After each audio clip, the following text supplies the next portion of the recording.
Nera repaired voice cylinders inside a market of silent stalls. People traded food for recordings of relatives already gone. The solar collapse had erased nearly every digital memory. Only wax, wire, paper, and careful hands preserved history. Nera wore brass headphones patched with red thread. Her mother had vanished during the first evacuation night. No official register contained her destination or final message. A stranger brought Nera a cylinder sealed in black wax. The casing carried the emblem of the forbidden Central Library. Its first whisper spoke Nera's childhood name. The recording ended before revealing where her mother went. A scratched catalog number pointed toward the old registry quarter. Nera closed her workshop and hid the cylinder inside her coat.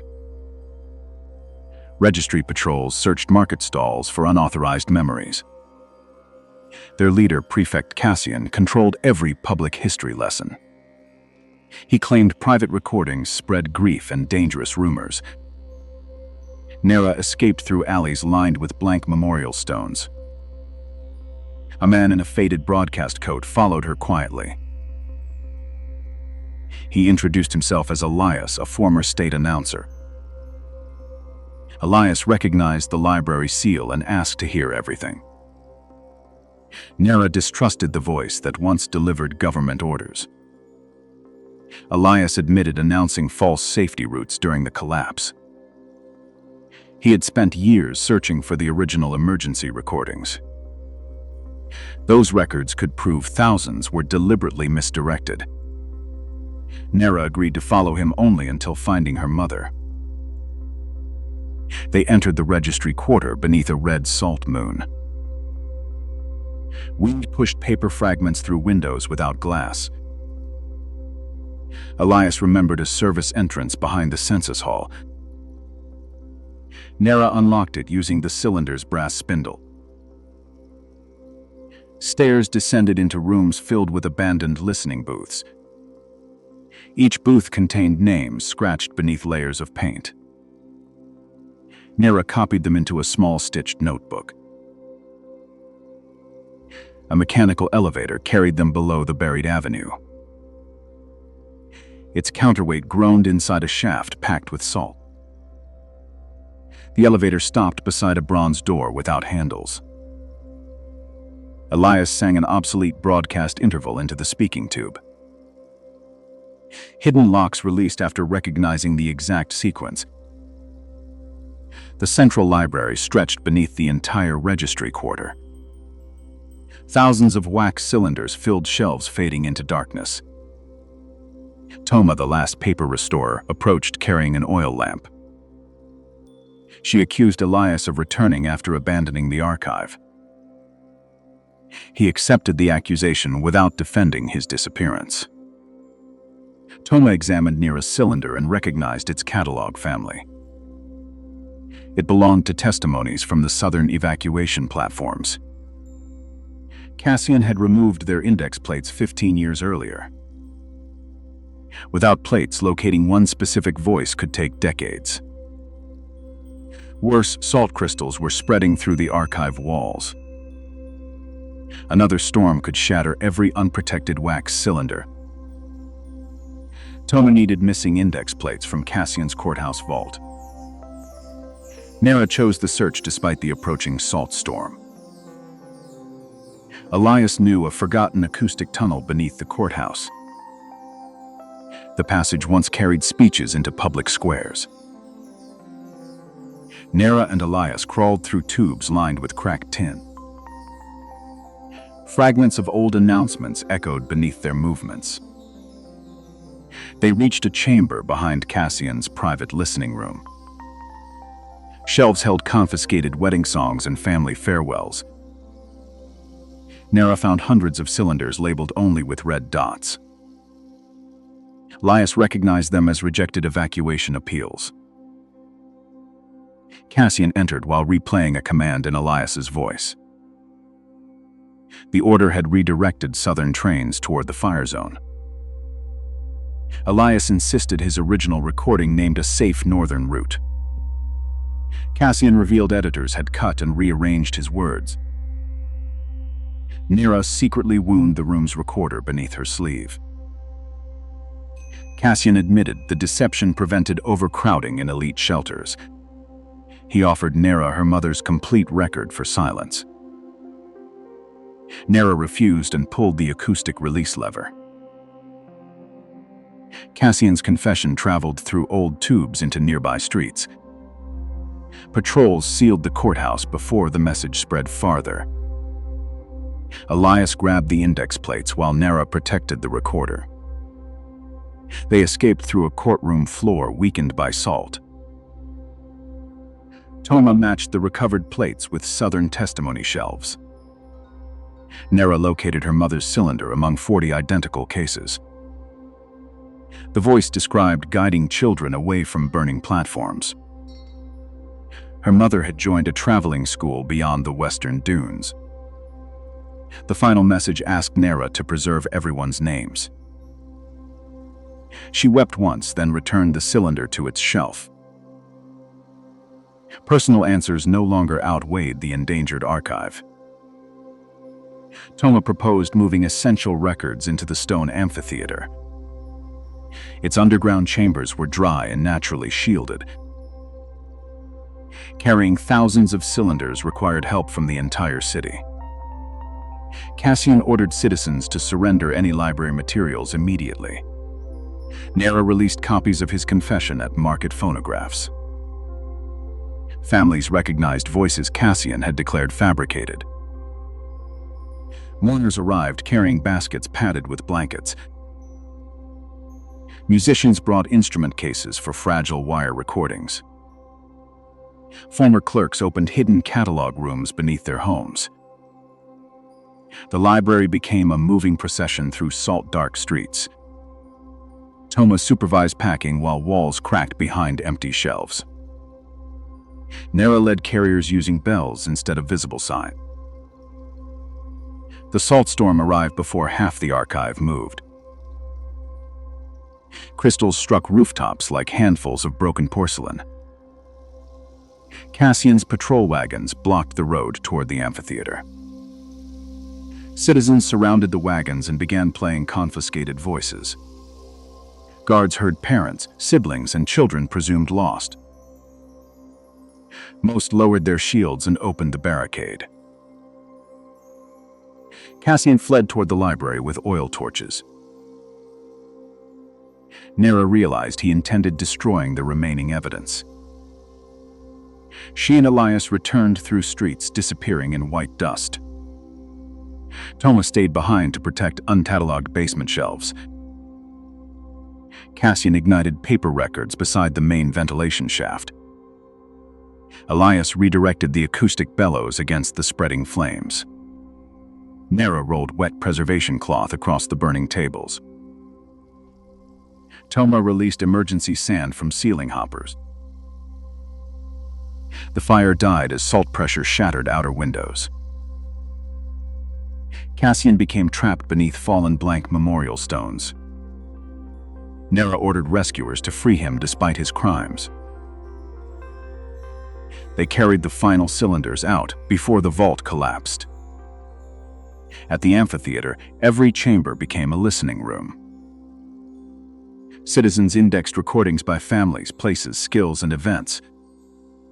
Elias publicly replayed both his original and altered announcements.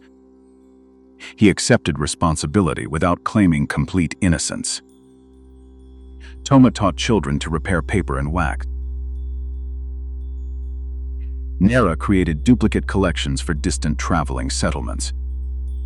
Couriers carried memory cases instead of official lesson tablets. Cassian faced a public court built around recorded testimony.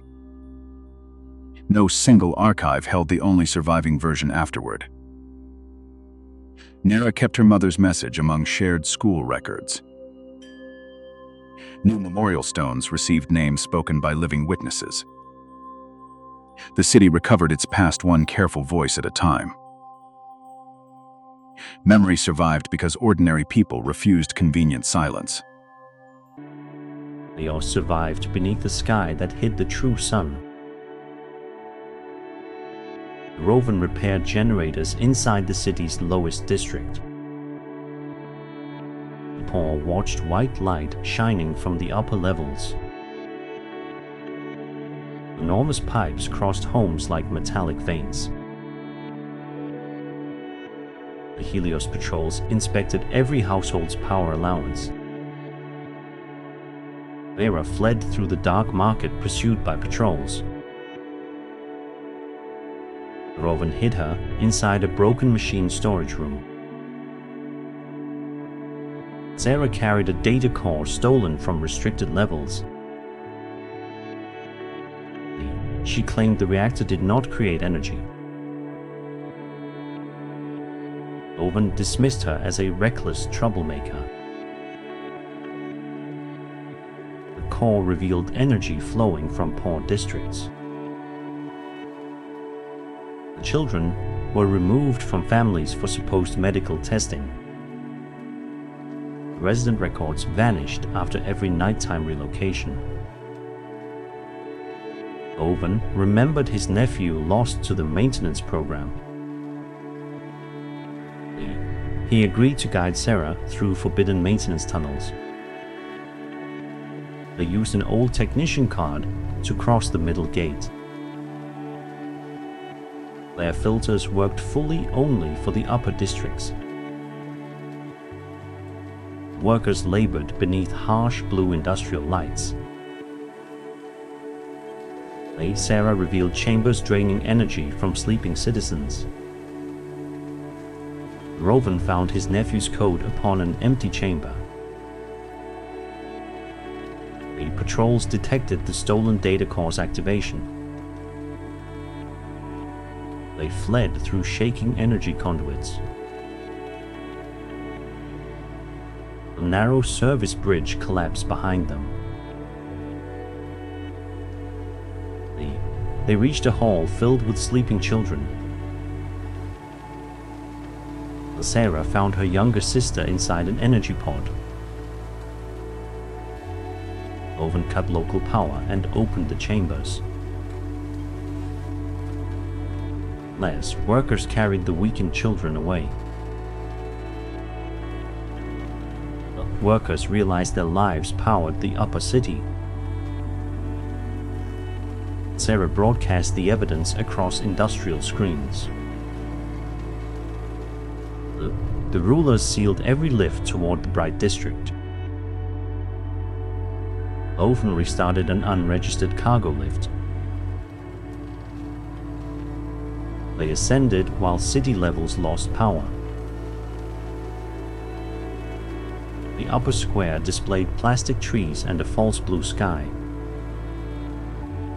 Upper residents experienced true darkness for the first time. Elite guards surrounded the cargo lift. Vane released steam and concealed their escape. Sarah entered the tower controlling Helios. The council claimed the reactor was Helios's only survival. They justified sacrificing the lower districts. Woven said such a city was already dead. They descended to the chamber containing the reactor core. Thousands of conduits linked the core to human chambers. Sarah planned to destroy the reactor immediately. Owen warned a sudden shutdown would kill thousands. They chose to redirect power toward abandoned wind systems. Rowan remembered turbines abandoned by the council. They climbed the tower while guards pursued them. Ash winds battered the motionless rooftop turbines.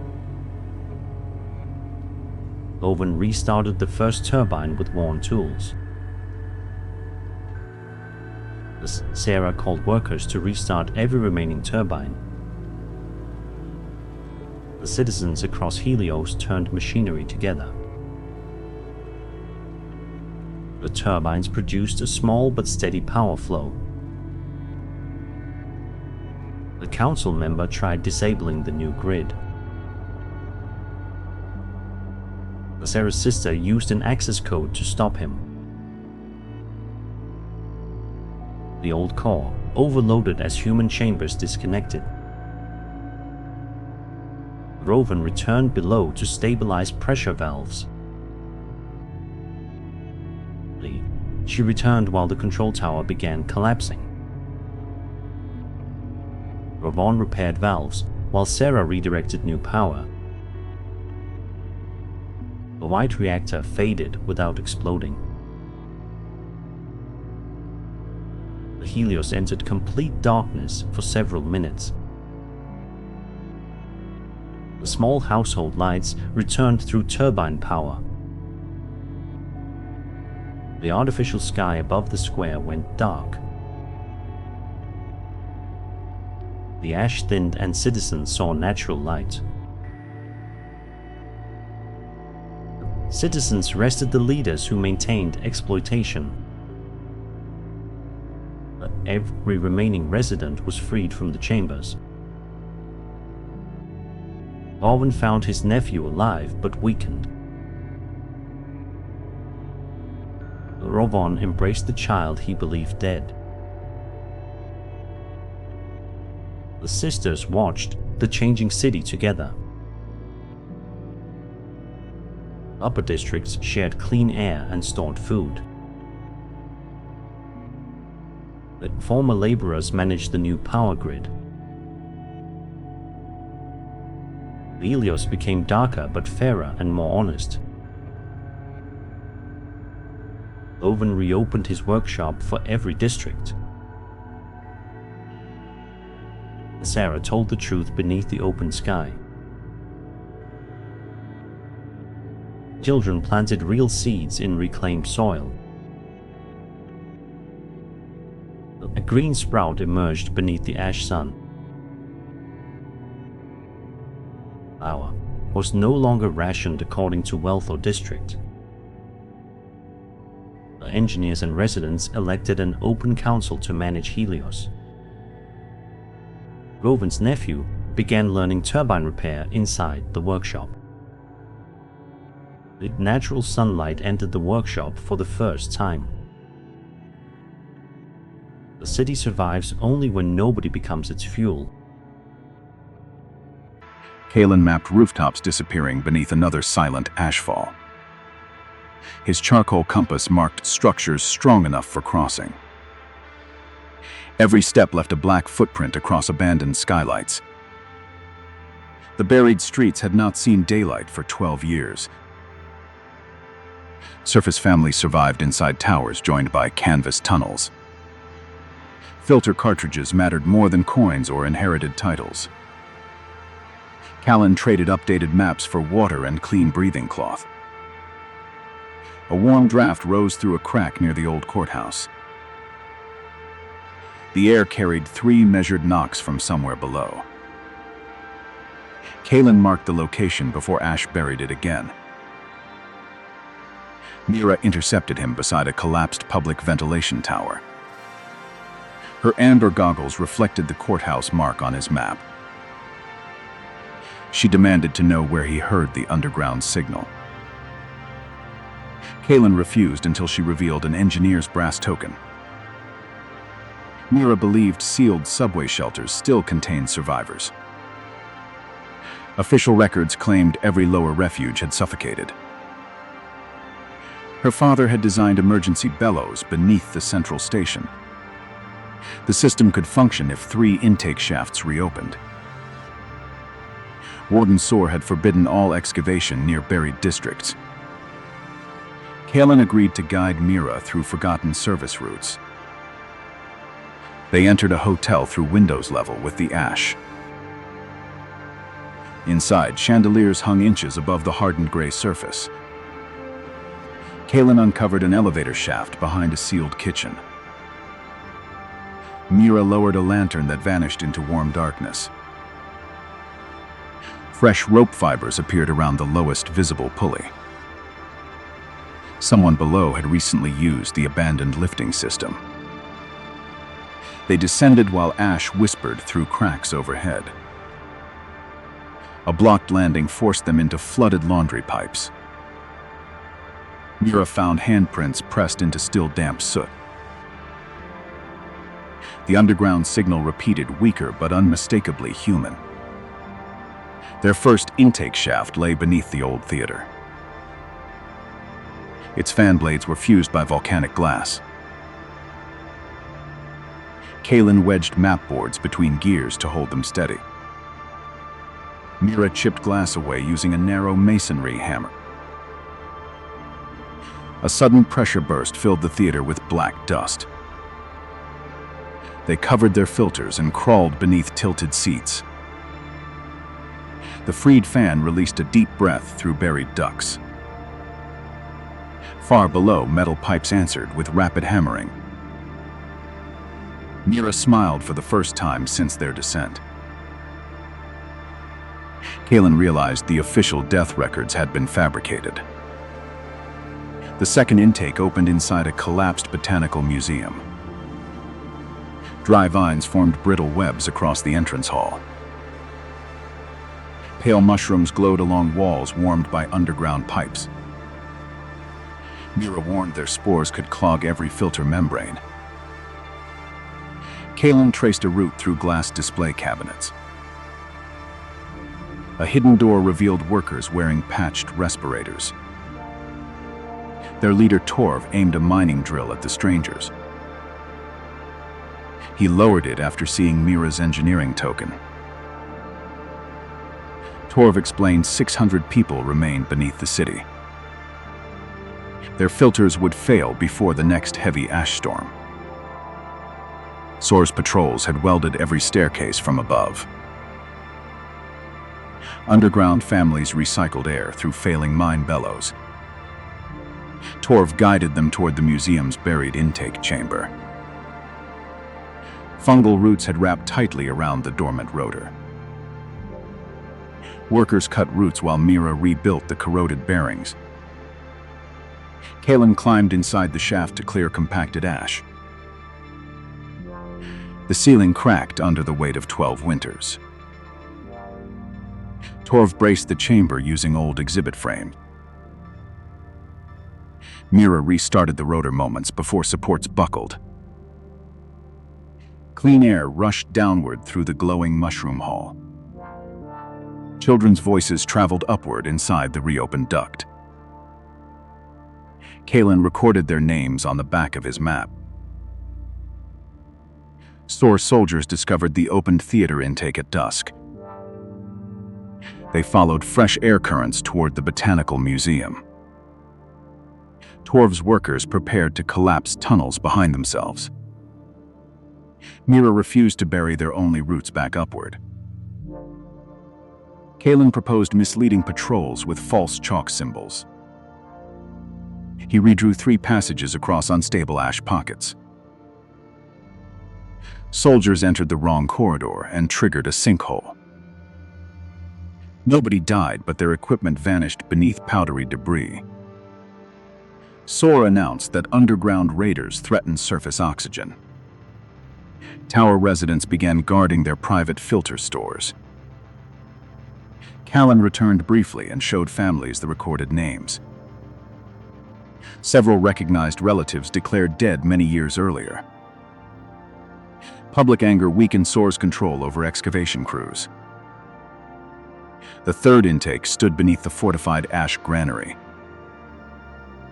Soar stored thousands of unused cartridges inside its upper vaults. He rationed them to secure obedience from tower districts. Opening the intake would expose both survivors and hidden supplies. Mira designed a route through the granary's heating channels. Torv assembled a climbing team from underground maintenance workers. Kalen mapped every guard rotation using chimney reflections. They entered during a shift change beneath falling cinders. Rows of sealed filters filled rooms larger than markets. Mira discovered orders forbidding distribution to buried citizens. Sor arrived wearing a polished respirator and stone armor. He claimed the surface could not support another population. Torv answered that underground workers had powered surface towers. Kalen projected his map through a lantern onto the wall. The routes proved both communities already shared one air system. Sor ordered guards to smash the final intake controls. Mira locked herself inside the mechanical chamber. Kalen and Torv defended the doorway with collapsed grain carts. Surface families surrounded the granary demanding released filters. Guards hesitated when their own relatives shouted underground names. Sor attempted sealing the main chimney with explosive ash charges. Kalen climbed the exterior as the granary walls trembled. He cut the charge cables using his compass blade. Inside, Mira restored power to the central bellows. The third intake opened with a roar beneath Sor's feet. Air pressure burst every false wall hiding the cartridges. Crowds saw the stockpile and understood years of deception. Torv distributed filters between surface and underground families. Sor lost command when his patrol captains opened the vaults.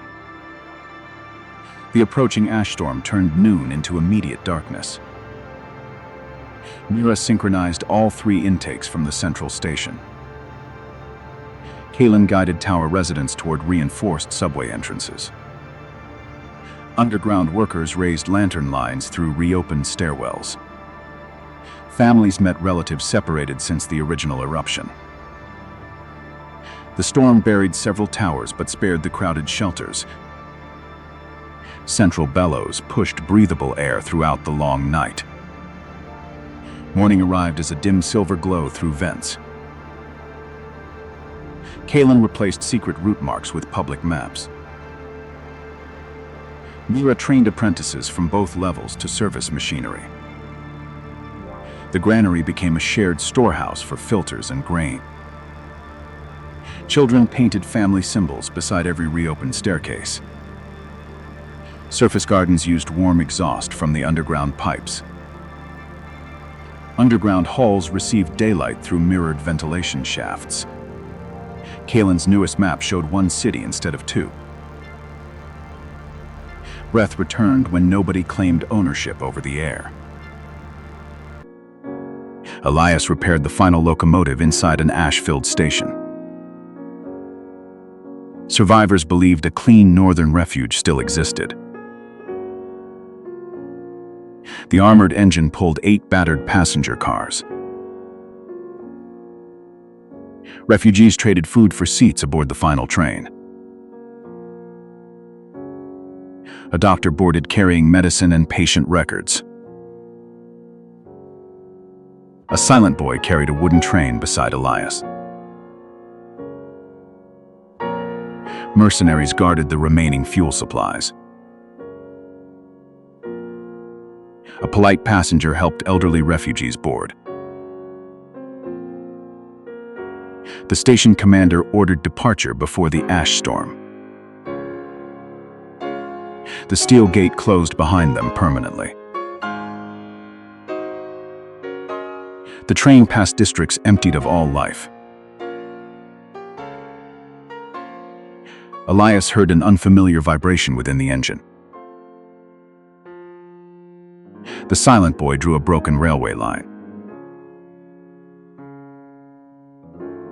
The doctor concealed documents from the mercenaries. Elias discovered fuel levels below the recorded amount. Mercenaries accused refugees of stealing the missing fuel. Elias sealed the fuel car and began investigating. Oily footprints led from fuel storage toward passenger cars.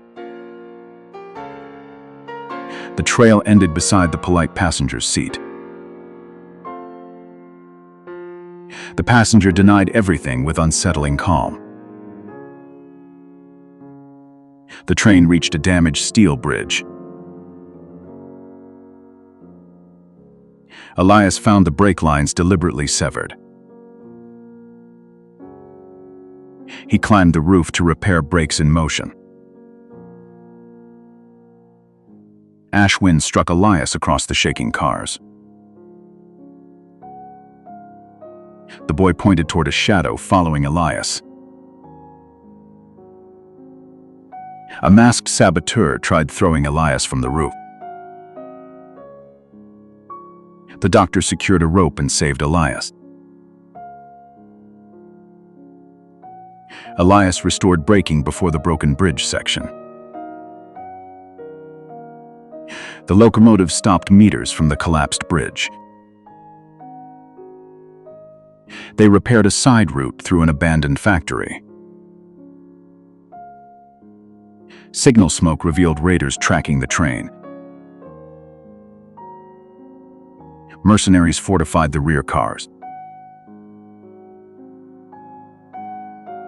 Several families begged to leave before the attack. Elias warned the exterior wasteland offered no shelter. A hidden radio transmitted from a passenger car. The polite passenger was contacting the raiders. He promised the train for his family's safety. The mercenaries demanded immediate punishment. Elias learned the raiders held many survivors hostage. Elias transmitted a false location to mislead the raiders.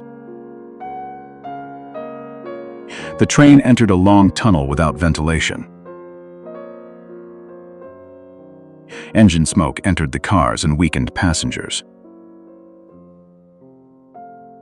The doctor used medicine reserved for the northern refuge. Elias saw records stating the northern refuge had closed. She knew the destination had failed months earlier. Authorities used the train to empty the underground station. He realized everyone was traveling toward a false sanctuary. The silent boy drew a green valley on an abandoned line. His mother once lived at a hidden farm. Elias chose to search for the forgotten branch line. Raiders blocked the tunnel exit with armored vehicles. Elias offered the traitor in exchange for hostages. The traitor begged for a chance to save his family. He revealed the armored blockade's weakest point. The locomotive accelerated through the dark tunnel. The train forced the blockade aside without derailing. Freed hostages boarded the remaining empty cars. The traitor found his family among the rescued. Raider railcars pursued the escaping train. The train reached the final bridge above a deep ravine. Elias discovered explosives beneath the bridge. The boy noticed a trigger wire entering the rear car. The traitor stayed behind to cut the trigger line. Elias detached the rear car before detonation. The train crossed as the bridge's far end collapsed. Elias told passengers the northern refuge no longer existed. Passengers accused the doctor and authorities of betrayal. She hid the truth to preserve their final hope. 2 tracks remained northward or toward the unknown valley. Each car sent 1 representative to choose. The boy placed his wooden train upon the valley map. Elias switched the points toward the abandoned branch. The train left the main line for misty mountains. Birds and green shrubs appeared beyond the windows. The train discovered a valley with cooking smoke. Farmers waved white cloth from cultivated fields. Elias stopped at a small functioning station. The silent boy spoke upon recognizing his mother's home. The train cars became clinics and temporary homes. Hope lived not in destinations but in shared choices. Darren crossed antenna roofs while thunder rolled beyond the walls. His courier satchel carried barometers between isolated weather districts. Citizens trusted colored storm lamps more than frightened officials. That morning, every warning lamp remained strangely dark. A shattered forecast capsule landed beside Darren's boots. Inside, a needle pointed toward impossible atmospheric pressure. The capsule bore markings from the abandoned mountain station. Darren remembered delivering sealed orders there years earlier. A distant cloud flashed like broken glass under sunlight. He left the city before officials closed every gate. Wind ladders twisted above canyons filled with ruined turbines. Darren followed old maintenance marks carved into iron pylons. Static sparks crawled across his coat and climbing hooks. A collapsed walkway forced him onto the exposed signal cables. The mountain station appeared inside a ring of black clouds. Its weather vanes still turned despite years of silence. A warning bolt struck the railing beside his hand. Sella emerged wearing a faded teal forecasting cloak. She accused Darren of bringing the authorities hunters. He answered by showing the shattered forecast capsule. Sela recognized the pressure reading and lowered her weapon. She led Darren through halls packed with analog instruments. Dusty drums recorded wind patterns from forgotten decades. A living storm map pulsed beneath cracked glass panels. Sela called the approaching system a glass cyclone. Its airborne crystals could strip roofs within minutes. The cyclone would reach the lower city in 3 days. Official broadcasts predicted only ordinary seasonal winds. Someone had severed the station from every public relay. Sela needed Darren's roots to reconnect the warning network. Their first relay stood beyond a forest of lightning rods. Each metal trunk attracted blue fire from the clouds. Darren timed their movement between repeating electrical bursts. Sela carried a copper coil wrapped in insulating cloth. A fallen rod blocked the narrow path across the ridge. Darren anchored his hook while Sela crawled beneath sparks. They reached a relay cabin split by old lightning damage. Its receiver still contained the authorities' fresh sealing wax. The sabotage had happened recently, not during the collapse. Sela repaired the coil as Darren watched the storm line. The relay awakened with a low mechanical heartbeat. A brief signal reached several distant rooftop settlements. Then authority jammers buried the warning beneath white noise. Darren realized officials were actively suppressing the forecast. Sela found coded maintenance orders bearing Director Vale's seal. The orders commanded crews to disable all independent instruments. Darren confessed he once delivered similar sealed packets. Sela blamed him for helping blind the entire region. He accepted her anger and repaired the damaged antenna. Their second relay waited inside the abandoned wind farm. Tower blades rotated unpredictably through the narrow access road. Bran, an aging mechanic, guarded the farm's central workshop. He distrusted Sela but recognized Darren's old courier badge. Bran revealed workers had vanished after questioning false forecasts. He had hidden their repair tools beneath turbine foundations. Together, they climbed a tower bending under crosswinds. A seized gearbox prevented the antenna from facing north. Bran entered the blade housing while metal groaned around him. Darren locked the brake using his climbing bar. Sela realigned the dish seconds before the brake failed. The second relay transmitted the cyclone's crystal density. People began covering windows with salvaged metal shutters. Authority patrol gliders descended between the turbine towers. Vale's guards demanded Sela surrender the weather records. Bran released a turbine brake, scattering the gliders. The three escaped through maintenance tunnels beneath the farm. City speakers accused them of inventing a panic storm. Darren heard his own name listed among wanted saboteurs.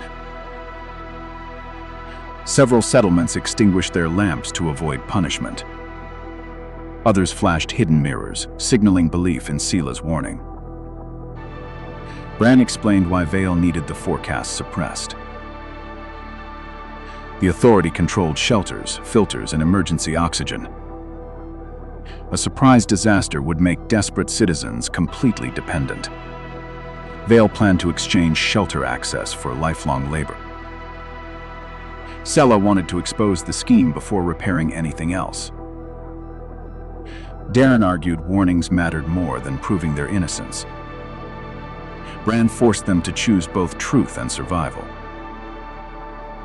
The final relay stood on a cliff above frozen clouds. Its access bridge had been removed by Authority engineers. Darren fired a cable across the empty mountain gap. Sela crossed first with the master forecast cylinder. Ice formed rapidly along the cable beneath her hands. A gust slammed her against the cliff face. Darren descended below the cable and steadied her boots. They entered the relay through a shattered observation window.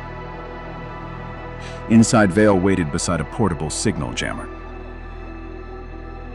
He offered Darren amnesty and a protected shelter berth. Darren crushed his old courier badge beneath his boot. Sela connected the master cylinder while guards advanced. Bran activated the remote turbines across the valley. Their synchronized blades amplified the relay's weak transmission. Every storm lamp in the region suddenly burned violet. The public heard Vale's orders alongside Sela's forecast. Shelter workers unlocked doors without awaiting official permission. Neighborhood crews secured roofs, vents, and water tanks. Vale tried destroying the relay's rotating signal drum. Darren blocked him while the cliff shook violently. Sela completed the broadcast before Crystal Rain began. Bran guided both of them into an underground instrument vault. The glass cyclone struck with a scream of shattered stone. Crystal wind peeled antennas from the mountain station. The vault doors bowed but held through the night. Below, reinforced districts survived the first violent passage. Unprepared Authority warehouses lost their guarded emergency stockpiles. Vale's guards abandoned him when shelter families were threatened. Morning revealed rooftops scarred yet crowded with survivors. Sela rebuilt the station using instruments from every district. Bran trained young mechanics to maintain the public relays. Darren carried forecasts instead of secret government orders. No single office controlled the warning lamps again. Each settlement kept independent barometers and shared readings openly. Children learned cloud shapes inside the repaired observation hall. The mountain station became a commons above the storms. Darren finally understood what accurate delivery truly meant. Warnings saved lives only when everyone received them freely. Independent weather circles formed across the surviving mountain towns. Damaged districts exchanged repair crews instead of demanding payment. Sela published every storm cycle without sealed classifications. Darren repaired the capsule that first changed his route. Truth became their strongest shelter against the changing sky. Mail crossed rooftops joined by fragile wooden bridges. He traded batteries and medicine for food among rooftop settlements. Seawater covered the city's lower floors. A client gave Mail an unmarked letter. The letter contained coordinates to an abandoned tower. Mail nearly fell when a rope bridge snapped. He found muddy footprints and real green leaves. A vine-covered steel door appeared behind the wall. Mail entered a green garden above the gray ruins. Eerie aimed a handmade crossbow and ordered him away. The letter had been written for Eerie herself. Eerie recognized handwriting from her long-dead father. She showed Mail a case of original seeds. The garden held the last soil untouched by salt. Eerie said the council wanted monopoly over the seeds. Mail discovered a tracker hidden inside his delivery bag. He remembered delivering supplies to patrols near this place. Eerie believed Mail had exposed the garden. A patrol drone appeared above the foggy rooftops. They decided to evacuate the seeds immediately. Mail guided Eerie through his hidden delivery route. Rooftop patrols blocked the bridge ahead. Mail chose a route across a leaning crane. Sea winds nearly tore the seed case away. Mail secured Eerie and the seeds with his climbing hook.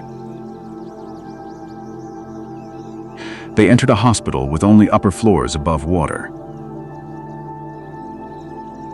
Eerie needed preservation fluid from the locked pharmacy.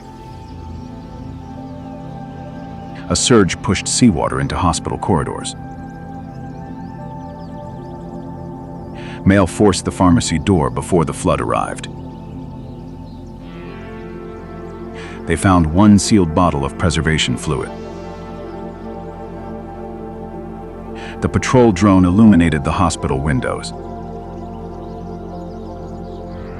Rhea disabled the drone with her crossbow. City speakers branded Mail and Eerie as saboteur. Rooftop communities refused them shelter. An old rigger named Oren hid them inside his workshop. Oren revealed the council already knew about the garden. The tracker only confirmed a location already suspected.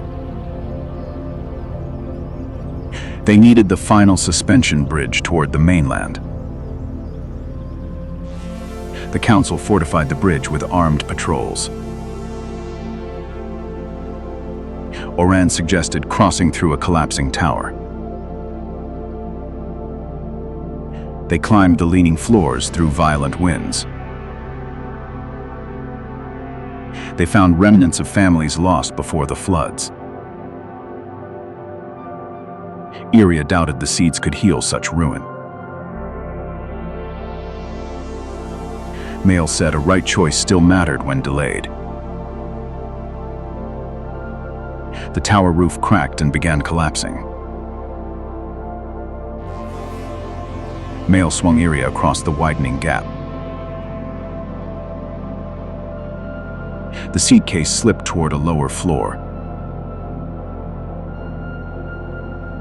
Mail returned inside the collapsing tower. Eerie held the rope while Mail climbed with the seeds.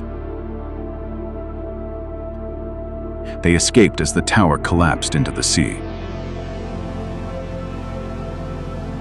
Council soldiers surrounded the final bridge approach.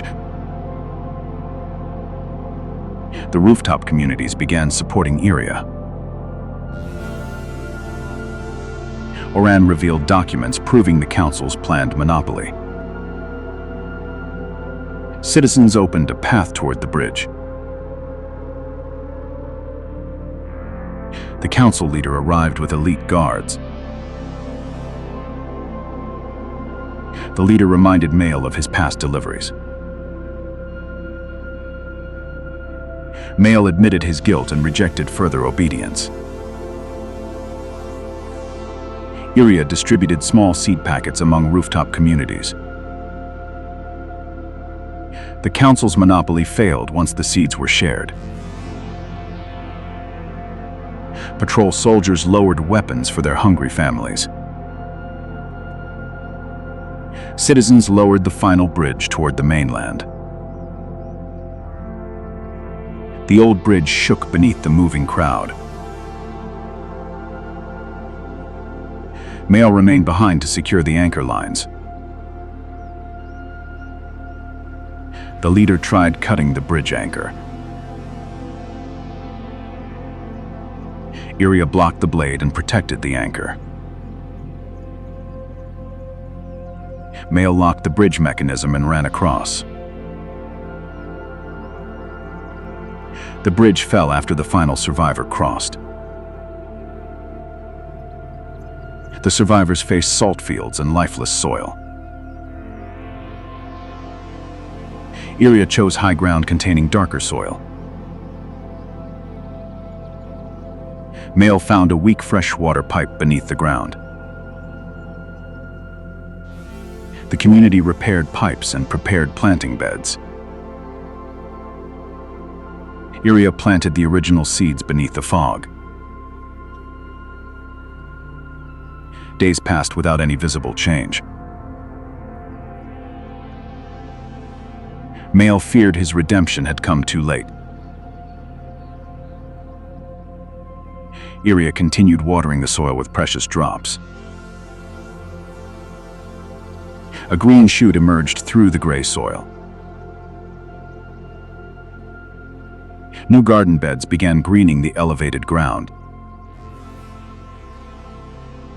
The drowned city remained a gray island behind them. Mail repurposed his delivery bag for soil and seeds. Hope survives when shared instead of hidden. Darian heard Ravina still possessed one uncontaminated water tower. Mila shared the final drops with Darian across the wasteland. They found many footprints leading toward the ruins of Ravenna. A broken warning sign forbade outsiders from approaching the water. A dust storm forced them inside an abandoned bus. Inside the bus, Mila discovered an old pipeline map. At night, guard lights appeared upon the distant tower. A dying survivor warned that valve keepers ruled Ravenna. Darian promised to take only enough water and leave. Mila saw the city and knew they could not ignore it. They entered Ravenna beneath suspicious guards and broken walls. Citizens waited silently before a single dripping pipe. A family surrendered valuables for one bottle of water. The valve keepers patrolled with enormous metal keys. Mila spotted children imprisoned behind a steel fence. Darian pulled Mila away before guards noticed them. They sheltered inside a basement filled with thirsty residents. A mother begged Darian to find her captive son. Darian realized water had become the city's instrument of control. Mila convinced Darian to seek a route into the tower. They entered an abandoned pipeline beneath the slums. Mila found clean water leaking uselessly through a cracked valve. Darian recognized his former military unit's symbol. He realized the leader was the comrade who betrayed him. A locked steel gate blocked the route toward the tower. Mila used thin wire to open the damaged mechanism. An old sensor alarmed the guards below. They hid inside an empty reservoir as guards passed. Mila heard children crying behind a sealed chamber. Darian opened the grate and discovered the captive children. Mila recognized the boy described by his mother. Darian decided to free the children before seeking water. A young guard hesitated after seeing Darian protect the children.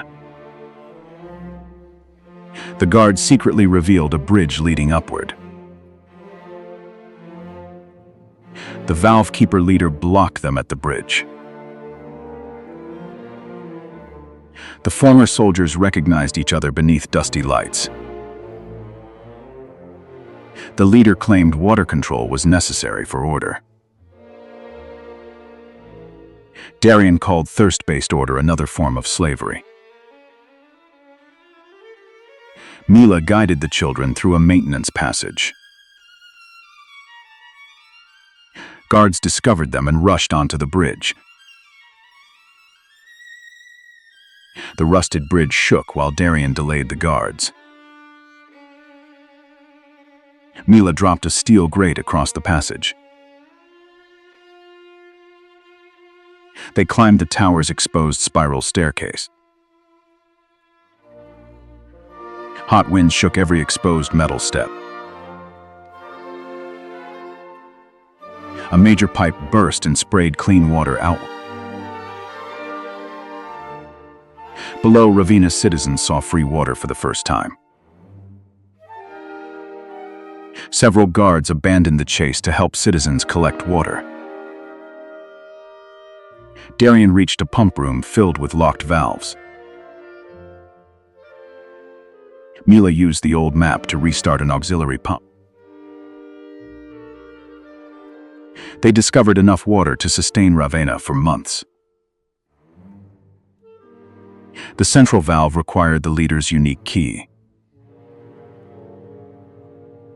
The betrayer reached the pump room with loyal guards. Darian fought his former comrade among shaking pipes. Mila secretly took the key from the leader's belt. She opened the valve and flooded Ravenna's distribution network. Old pipes shook violently under the returning pressure. Darian had to save the betrayer or escape alone. He pulled his former comrade away from the gears.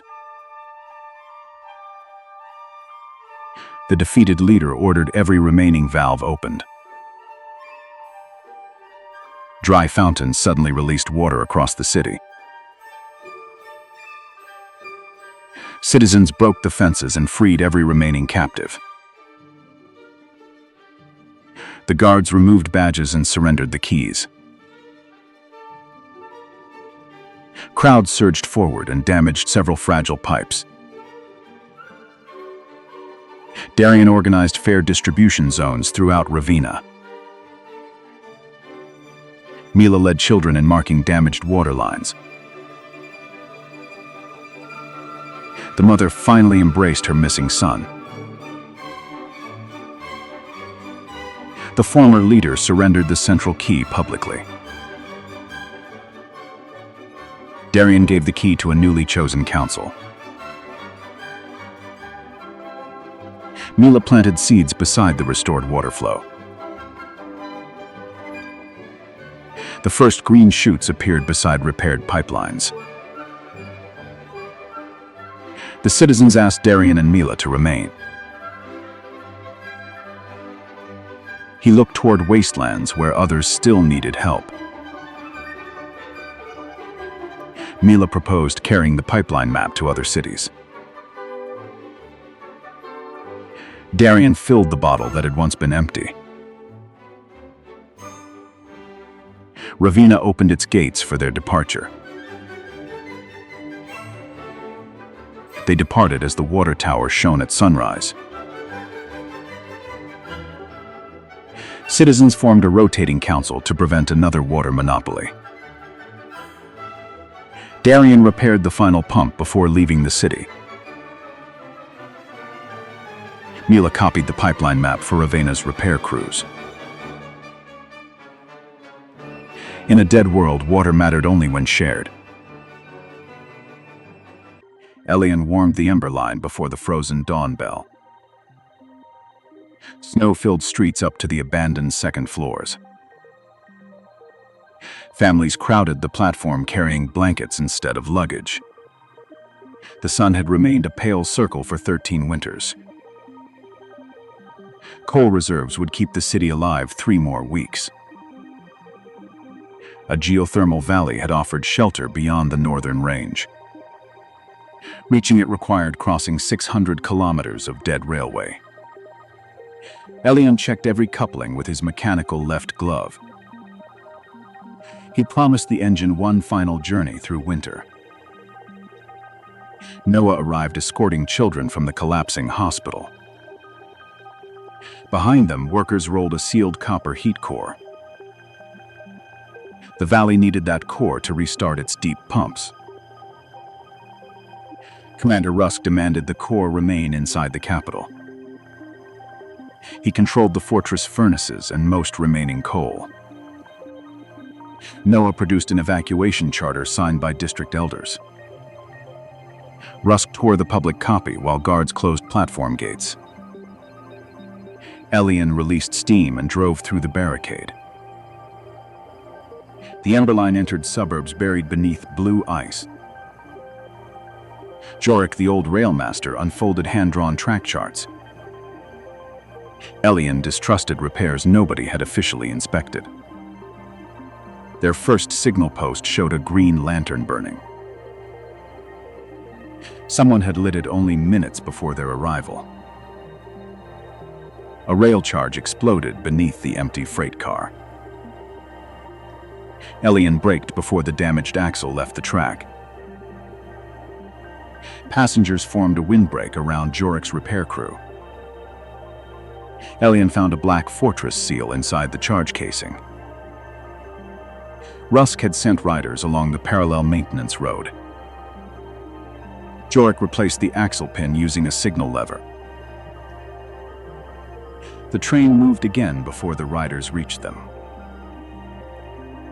Noah questioned why Rusk wanted everyone trapped behind. Elian believed empty districts would expose his coal hoarding. Jorik suspected the heat core mattered even more. The railway entered a tunnel sealed by wind-blown ice. Elian rammed the first drift at reduced speed. The locomotive stopped beneath a ceiling of blue icicles. Coal smoke backed through vents into passenger carriages. Jorik discovered the tunnel exhaust shaft had collapsed. Elian climbed above the boiler with a short iron shovel. He broke an opening while steam burned his sleeves. Passengers shoveled ice forward through the engine hatch. The ember line burst from the tunnel before oxygen vanished. Jorik organized saw teams from carpenters and former soldiers. Elian heard distant whistles answering the locomotive. A hidden settlement emerged from snow-buried freight sheds. Its residents called themselves the Lantern Trackers. They maintained rails in exchange for passage and medicine. Their leader showed children sick from furnace fumes. Noah treated them while Elian shared spare coal bricks. The trackers warned that Rusk controlled the northern bridge. He had promised them coal for delaying the train. They refused after learning families filled every carriage. Tracker scouts guided Emberline along an unused logging spur. The spur ended before a canyon covered in white fog. An unfinished trestle crossed only half the distance. Jorik found stacked rails beneath the nearby logging camp. Passengers built the missing span through the entire night. Elian used locomotive steam to thaw frozen bolt. Rusk's riders appeared as the final rail locked. The trackers lit decoy lanterns across the opposite ridge. Most riders followed the false signals into deep snow. Emberline crossed while the new trestle groaned beneath it. The last carriage cleared seconds before a support snapped. Rusk reached the canyon edge and fired a warning flare. Its red light revealed an armored snow engine behind him. The fortress engine began pursuing them across parallel tracks. Elian increased pressure beyond the boiler's safety markings. Noah discovered the copper core was warming unexpectedly. A hidden control valve had been opened before departure. The core would vent useless heat unless resealed quickly. Elian crawled beneath the moving flat car carrying the core. Noah lowered tools through gaps between the wooden planks. Elian closed the valve using his mechanical glove. The effort jammed 2 fingers and locked the glove shut. Rusk's engine drew alongside the rear passenger car. Guards threw hooks across and began boarding. Jorik uncoupled an empty maintenance wagon between trains. The loose wagon derailed and blocked the parallel line. Rusk survived but lost his armored locomotive. He continued pursuit with a smaller group on sleds. The Emberline approached the Whitebone Bridge at midnight. Avalanche debris had buried its western support tower. Jorik said the train could cross only in sections. Elian separated carriages and moved refugees across gradually. Noah stayed with patients inside the heaviest medical car. The bridge shifted when that carriage reached the center. Elian reversed the locomotive and pulled against the collapse. Jorik climbed beneath the deck to secure a chain. Rusk's sled team appeared on the buried western approach. He offered passage if Noah surrendered the heat core. Passengers refused before Elian could answer him. Tracker archers cut the sled harnesses without harming riders. Jorik secured the chain as another support cracked. The medical carriage reached safety during the final tremor. Whitebone Bridge collapsed after the locomotive crossed alone. The geothermal valley lights appeared beyond the eastern pass. A wall of engineered snow blocked the final descent. Rusk had ordered Valley agents to seal the railway. Noah discovered those agents had also poisoned the pump controls. Elian used the copper core to power a rail heater. Meltwater carved a narrow channel through the barrier. The ember line descended with brakes glowing orange. Valley workers opened the station before impact. Rusk arrived on foot and demanded emergency command. Noah presented the sabotage valve and fortress seal. Jorik displayed witness statements from trackers and passengers. Rusk's remaining guards refused to arrest exhausted refugees. Engineers lowered the copper core into the geothermal chamber. Deep pumps awakened beneath layers of ancient ice. Warm water reached shelters throughout the valley. Elian dismantled fortress locks from the fuel depots. Noah converted the station into a public winter hospital. Jorik organized permanent crews along the restored railway. Lantern trackers received workshops beside every mountain tunnel. The ember line carried coal outward and families inward. No district could hoard heat without public inspection. Elian repaired his glove beside the quiet locomotive. Children painted small lanterns on the passenger carriages. Winter remained endless, but isolation finally ended. The last train became the first line connecting survivors. Shared warmth carried them farther than guarded coal ever could. Jonas awakened alone inside the concrete gate tower. He had kept the gate closed for 20 years. Central radio repeated orders allowing nobody through. Beyond the gate lay highways and toxic dust. Jonas glimpsed distant greenhouses through narrow windows. He recorded every traveler once denied passage. A weak knocking sounded from the dead zone.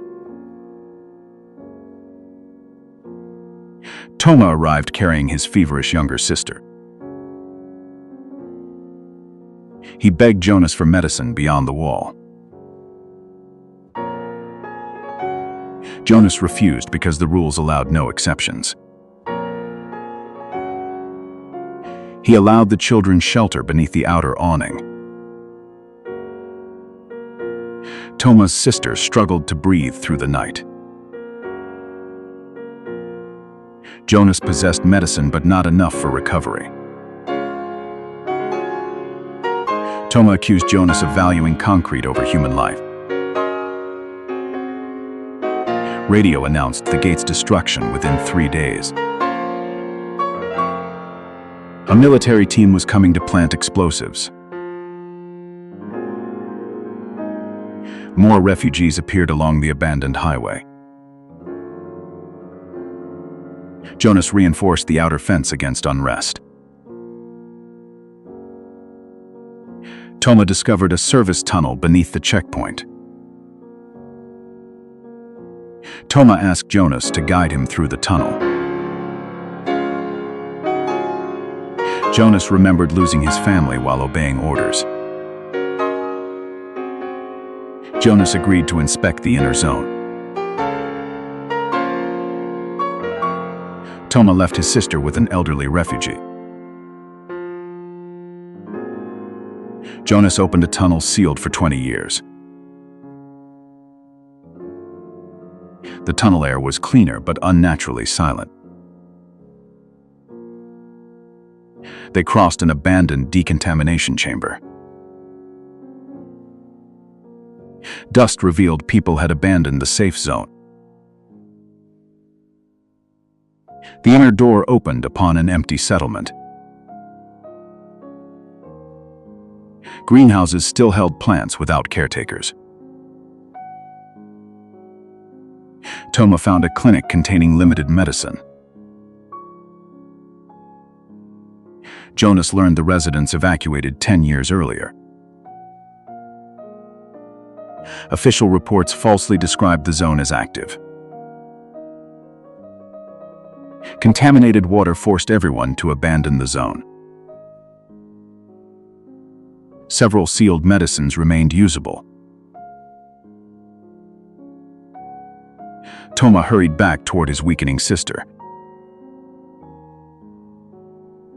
Jonas discovered a repairable water filtration system. The settlement could recover if water lines returned. Radio reported the demolition unit approaching. Jonas and Toma carried medicine through the tunnel. The medicine lowered her fever and restored breathing. Hundreds of refugees gathered beyond the fence. Jonas noticed armed men hiding among civilians. Toma separated families from the armed raiders. Central armored vehicles arrived at the gate. The commander ordered Jonas to surrender the keys. Jonas refused because the inner settlement could recover. Engineers attached explosives to the gate supports. Refugees realized the gate would soon disappear forever. Jonas broadcast the truth about the abandoned zone. Several soldiers refused to trap the refugees. The commander threatened anyone resisting the order. Toma opened a side passage for family. Armed raiders exploited the confusion and advanced. Jonas forced the raiders to surrender weapons. Several soldiers protected refugees from their commander. The explosives had only minutes before detonation. Jonas and Toma searched beneath the gate supports. The trigger could only be disabled from the radio room. Jonas raced toward the tower control room. The commander blocked Jonas upon the metal stairs. Toma trapped the commander behind a steel barrier. Jonas cut the circuit seconds before detonation. The concrete gate shook but remained standing. Jonas turned the keys for the first time in decades. The enormous concrete doors slowly separated. The refugees saw empty streets and surviving greenhouses. Jonas ordered controlled entry by small groups.